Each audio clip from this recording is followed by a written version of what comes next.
channel everyone, my name is Andy, welcome back to another FPL video, and today it's game week preview time for game week 29, and it's a bit of a, I would say, special one because we finally have the info we've been waiting for a while. We're almost up to date with exactly how many blanks there are going to be in game week 31. There's still some FA Cup fixtures to come on Wednesday evening, which is after I've recorded this, so I can't go through that now, but I'll go through that in another video, and we do finally have the game week 29 double game week confirmed for Man City and Arsenal. So I'm going to talk about that in a second. I'm going to do another video on that as well, probably coming out on Thursday, so keep an eye out for that. Before we do jump into this one, it has been sponsored once again by OneFootball. If you want to check it out, it's a completely free football app, lineup news, team news, football news, league tables, live scores and everything on the weekend, which is really great for an FPL manager. If you want to try it out, there's a link in the description below, or just search OneFootball on the Android iOS stores. Like I said, completely free. Give it a go, see what you think. So it feels like we might be doing state of the game a lot over the kind of previews coming up, because obviously lots changes with blanks and double game weeks, but we do have some info now for game week 29, and the double game week has been confirmed. So Man City and Arsenal, like I said, are going to have a double game week in game week 29. So Man City are going to play Arsenal at home and Man United away. So it's Man United first, then Arsenal. And then Arsenal are going to play West Ham at home and then Man City away. So obviously they play each other and they've got one other fixture.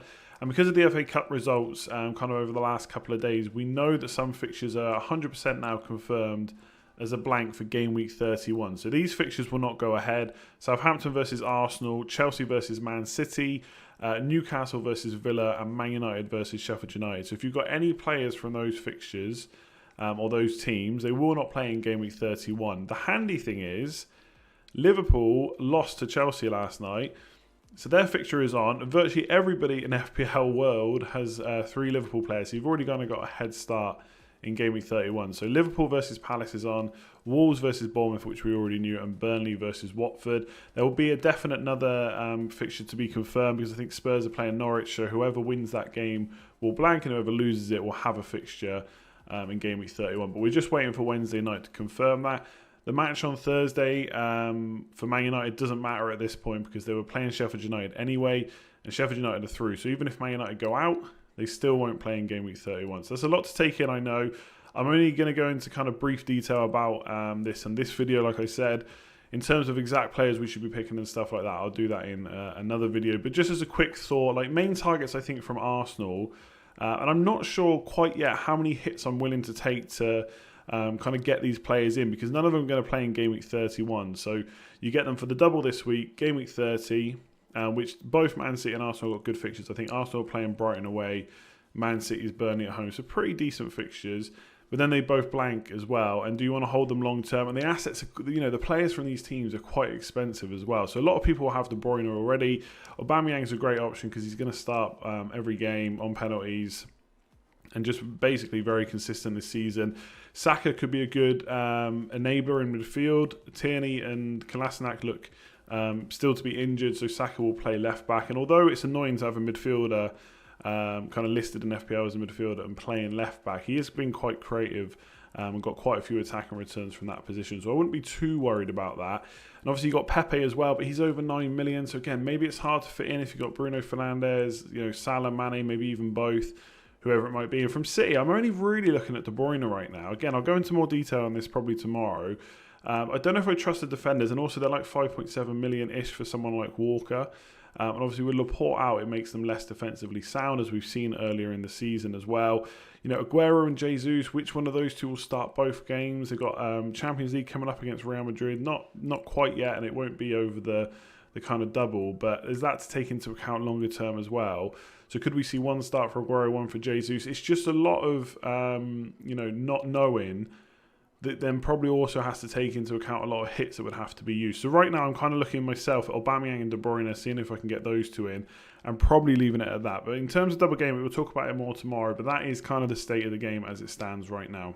So we can also talk a bit more about free hit in game week 31 as well now, because a lot of people were kind of earmarking this game week as the week to use the free hit chip, because obviously a lot of teams would be blanking. You might not have many of those players in your team, in which case you'd free hit to make sure you had 11 players, maybe a couple on the bench as well, just in case. And then obviously you get your team back from game week 30 going into game week 32. But, and I've been talking about this for weeks, and so have lots of other kind of FPL managers and content creators, that The Liverpool game was really the key decider at this point of whether or not people would free hit or not, because Wolves were already guaranteed a fixture, and most people are starting to build towards 2 or 3 Wolves players because obviously they're in great form. I mean, I've got Bolly and Traore. Traore's no good now, and Bolly probably is the worst of Saiss, Doherty and Bolly as options, but at least if they get a clean sheet, I've still got that covered. Obviously, Jimenez has been a mainstay for most of the season. Obviously, Jota's looking really good now. So if you've got 3 Wolves, happy days. Liverpool are playing. Most of us have got 3 Liverpool players. That's 6 players already before you even start thinking about other teams. It's like the Charlie Taylor, that's 4.2 million. You've got Sarr at 6.3 million. Some people have got Pope to cover the goalkeeper situation. There's going to be another fixture for sure as well. You know, if Everton, for example, don't blank, then people have got Calvert-Lewin, Richarlison, and suddenly you're getting up to kind of 8, 9, 10 players, maybe even 11 for a lot of you, without even making too many transfers. And sometimes in blank game weeks we get left with 11 players that are no good, but we're talking 3 Liverpool, 3 Wolves in form. You know, Sarr has been incredible when he's played under Nigel Pearson. Charlie Taylor's only 4.2 million, so he's easy to have kind of in your squad. If you've got Pope, he's been like just a legend recently as well. So I think right now it doesn't, and it's hard to kind of talk about everyone's team because everyone's in a different position with different chips and setups. But if you're in that position where you've kind of got loads of Wolves players, loads of Liverpool, etc., it's probably not worth free hitting in game week 31. You can save that for another slot. Now, where that goes is still up for debate. I've seen some people talking about using it in game week 29, getting in there kind of 5 to 6 Man City, Arsenal players that are otherwise quite difficult to do. Maybe dropping a few Liverpool players here or there. You can get Jota and Jimenez up front, for example, for their home fixture this week. So you could do that, have your team back for game week 31, and if you've got the wild card, use that later on in maybe game week 34 or 36, whenever it may be. So we're pretty sure that game week 34 and 37 will have double game weeks in. We just need to find out how many at this point. Or if you're like me, you've not got a wild card, I could free hit in 29 still. Because obviously the one thing to consider is that the amount of blank players you have in game week 31 will then double later on. Or what I'm thinking of doing is kind of ignoring game week 29, sort of getting a couple players, making sure my game week 31 team is fine. And then when it gets to game week 34 or 37, once we get more info on when those big double game weeks are going to be, maybe use my free hit for one of those game weeks instead. And then if I need a few transfers to build towards, say, game week 37, double game week, then I can do that then. So I'm not saying you shouldn't free hit in game week 31. In fact, if you're happy with your team and it doesn't contain many players that are going to play that week, then perhaps you should still go for that strategy. But I do think so far, given how the FA Cup results are gone, it's less likely that people will need to play it in that week. Let's see what happens tonight. We can talk about that more tomorrow.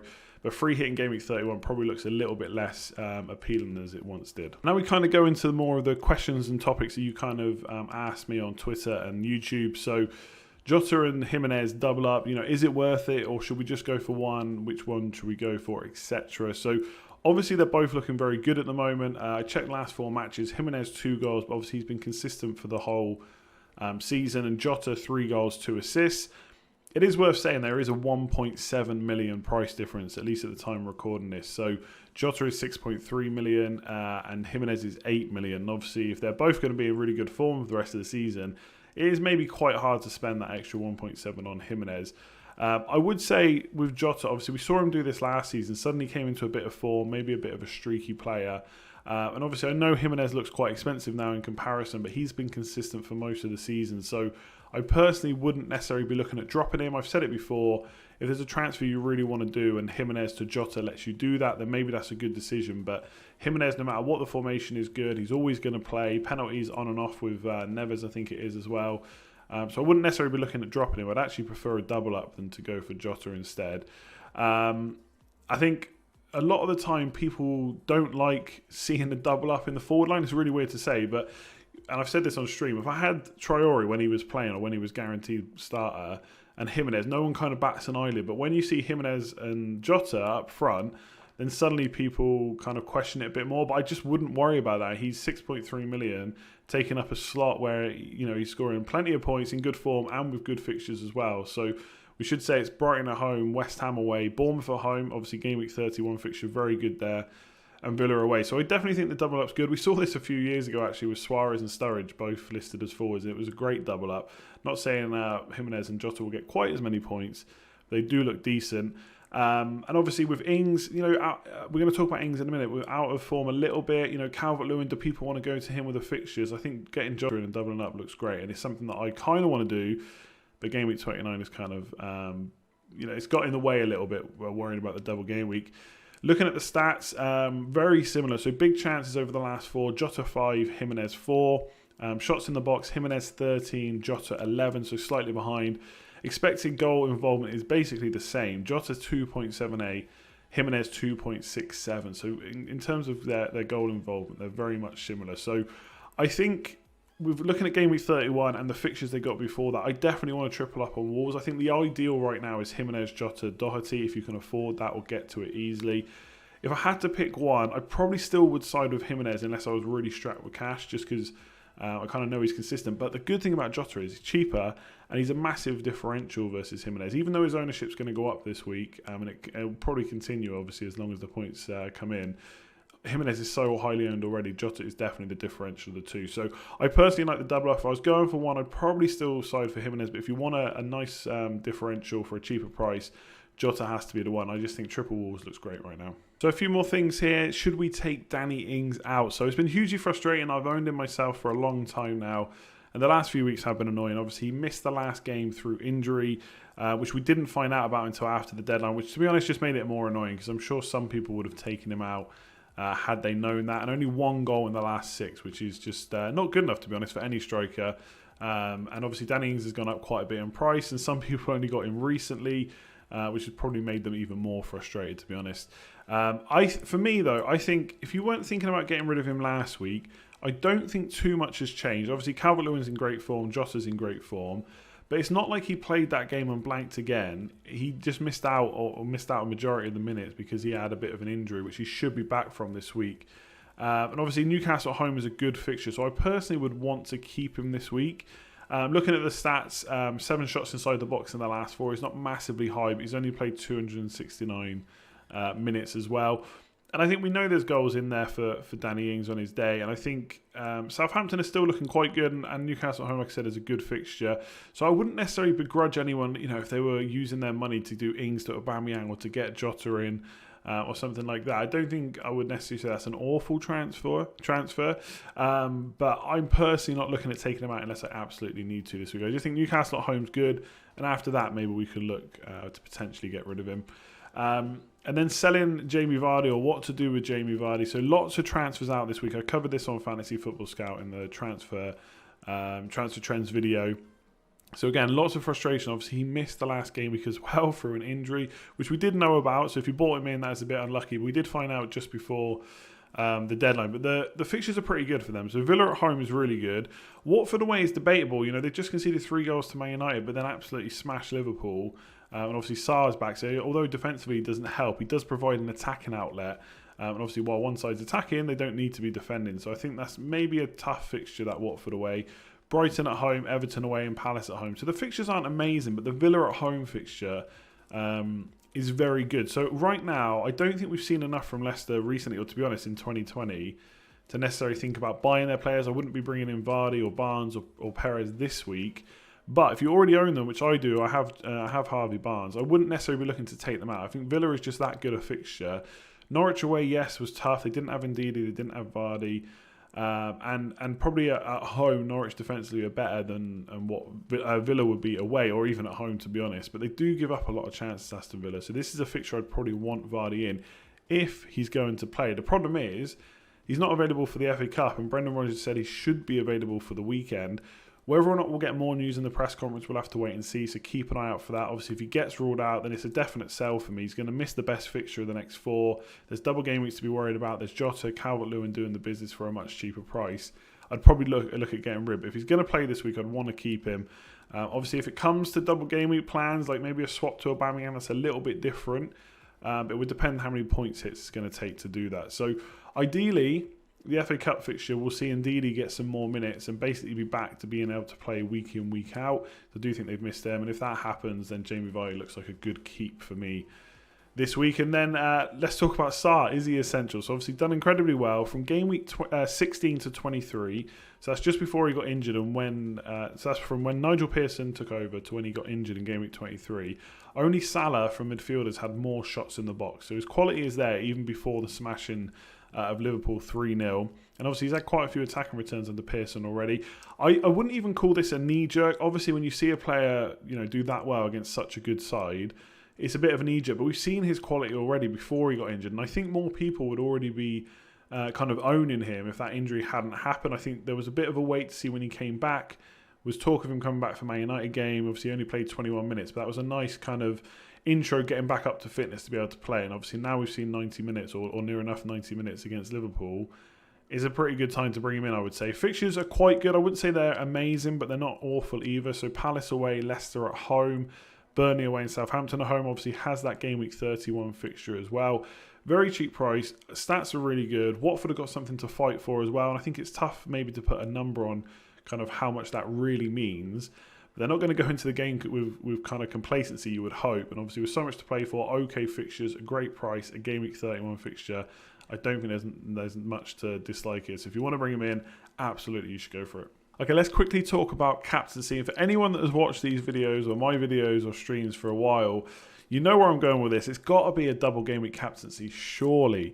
So let's talk about the other good fixtures. Leicester versus Villa, yeah, sure. Vardy could do well there. I've already talked about him, but it's not a double game week. Wolves could do well against Brighton. It's not a double game week. Even Liverpool versus Bournemouth, don't get me wrong. They've not been in good form, Liverpool. Bournemouth is a perfect game to get back to form.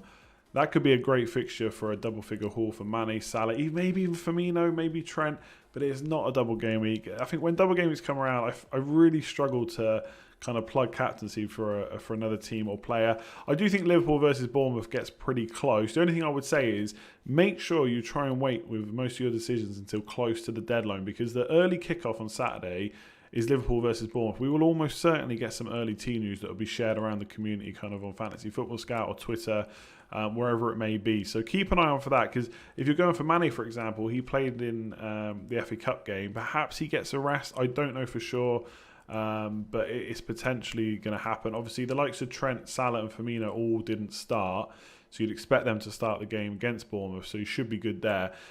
And look, there is a chance that they outscore a double game week player.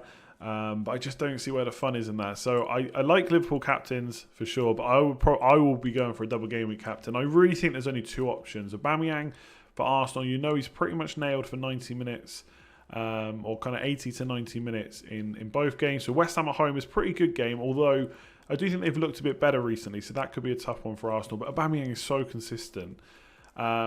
And then you've got Man City away, who haven't got Laporte. So I don't expect that to be an easy game for Arsenal. I expect it to be fairly low scoring. But if anyone's going to get a goal, then hopefully it could be Aubameyang.